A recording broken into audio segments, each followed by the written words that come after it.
मसीह में प्रिय भाइयों और बहनों, प्रभु और उद्धारकर्ता यीशु मसीह के अनमोल नाम में आपको नमस्कार। आज का पवित्र बाइबल पाठ कार्यक्रम का उद्देश्य प्रत्येक व्यक्ति के जीवन में नियमित और सुधारात्मक बाइबल पढ़ने की आदत स्थापित करना है। हमारे वीडियो प्रतिदिन प्राप्त करने के लिए कृपया हमारे चैनल को सब्सक्राइब करें और नोटिफिकेशन आइकॉन भी दबाएं।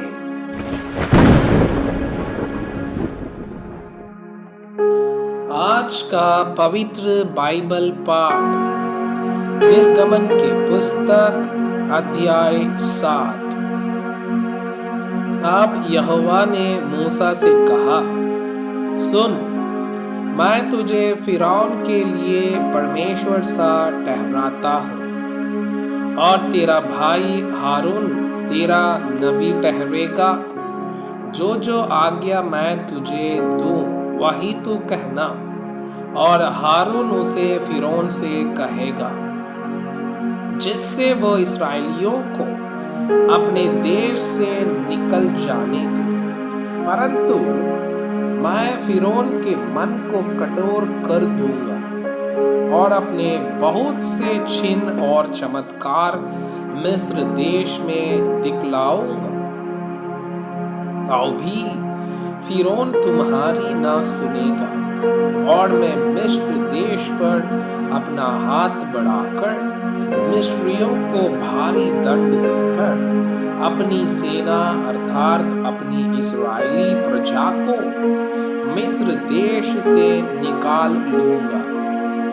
और जब मैं मिस्र पर हाथ बढ़ाकर इस्राएलियों को उनके बीच से निकालूंगा, तब मिस्री जान लेंगे कि मैं यहोवा हूँ। तब मूसा और हारून ने यहोवा की आज्ञा के अनुसार ही किया। जब मूसा और हारून फिरौन से बात करने लगे, तब मूसा 80 वर्ष का और हारून 83 वर्ष का था। हारून की लाठी। फिर यहोवा ने मूसा और हारून से इस प्रकार कहा, जब फिरौन तुमसे कहे, अपने प्रमाण का कोई चमत्कार दिखाओ, तब तुम हारून से कहना, अपनी लाठी लेकर फिरौन के सामने डाल दे कि वो अजगर बन जाए। तब मूसा और हारून ने फिरौन के पास जाकर यहोवा की आज्ञा के अनुसार किया। और जब हारून ने अपनी लाठी फिरौन और उसके कर्मचारियों के सामने डाल दी, तब वो अजगर बन गई। तब फिरौन ने पंडितों और तोनाहा करने वालों को बुलवाया, और मिस्र के जादूगरों ने आकर अपने अपने तंत्र मंत्र से वैसा ही किया। उन्होंने भी अपनी अपनी लाठी को डाल दिया, और वे भी अजगर बन गई। पर हारून की लाठी उनकी लाठियों को निगल गई। परंतु फिरौन का मन और हठीला हो गया, और यहोवा के वचन के अनुसार उसने मूसा और हारून की बातों को नहीं माना। मिस्रियों पर 10 भारी विपत्तियों के पड़ने का वर्णन।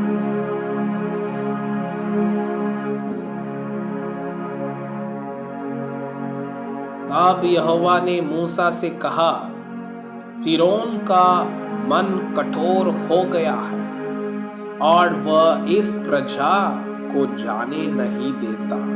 इसलिए सवेरे के समय फिरौन के पास जा, वो तो जल की ओर बाहर आएगा, और जो लाठी सर्प बन गई थी उसको हाथ में लिए हुए नील नदी के तट पर उससे भेंट करने के लिए खड़ा रहना और उससे इस प्रकार कहना, इब्रियों के परमेश्वर यहोवा ने मुझे यह कहने के लिए तेरे पास भेजा है कि मेरी प्रजा के लोगों को जाने दे, जिससे वे जंगल में मेरी उपासना करें, और अब तक तूने मेरा कहना नहीं माना।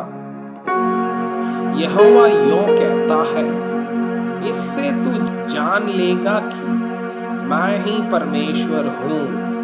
देख, मैं अपने हाथ की लाठी को नील नदी के जल पर मारूंगा और जल लहू बन जाएगा, और जो मछलियां नील नदी में है वे मर जाएंगे, और नील नदी बसाने लगेगी, और नदी का पानी पीने के लिए मिस्रियों का जी न चाहेगा। फिर यहोवा ने मूसा से कहा, हारून से कह कि अपनी लाठी लेकर मिस्र देश में जितना जल है, अर्थात उसकी नदियां, नहरें, झीलें और पोखरें, सब के ऊपर अपना हाथ बढ़ा कि उनका जल लहू बन जाए, और सारे मिस्र देश में कांट और पत्थर दोनों भांति के जल पात्रों में लहू ही लहू हो जाएगा। तब मूसा और हारून ने यहोवा की आज्ञा के अनुसार किया, अर्थात उसने लाठी को उठाकर फिरौन और उसके कर्मचारियों के देखते नील नदी के जल पर मारा, और नदी का सब जल लहू बन गया, और नील नदी में जो मछलियां थी वे मर गई, और नदी से दुर्गंध आने लगी, और मिस्री लोग नदी का पानी न पी सके, और सारे मिस्र देश में लहू हो गया। तब मिस्र के जादूगरों ने भी अपने तंत्र मंत्रों से वैसा ही किया, तो भी फिरौन का मन हठीला हो गया, और यहोवा के कहने के अनुसार उसने मूसा और हारून की ना मानी। फिरौन ने इस पर भी ध्यान नहीं दिया और मुंह फेर के अपने घर चला गया, और सब मिस्री लोग पीने के जल के लिए नील नदी के आसपास खोदने लगे, क्योंकि वे नदी का जल नहीं पी सकते थे। जब यहोवा ने नील नदी को मारा था, तब से 7 दिन हो चुके थे। मैं आपसे यह अनुरोध करता हूँ कि कृपया आज का बाइबल पाठ को अध्ययन करें, और जिन वचनों के द्वारा आप प्रभावित हुए उसे अपने कॉपी में लिखें, और आज दिन भर इस वचनों को अपने जीवन में अभ्यास करें। परमेश्वर चाहता है कि आप उनके समान सिद्ध और पवित्र बन जाएं। परमेश्वर आपको बहुताई से आशीष करे।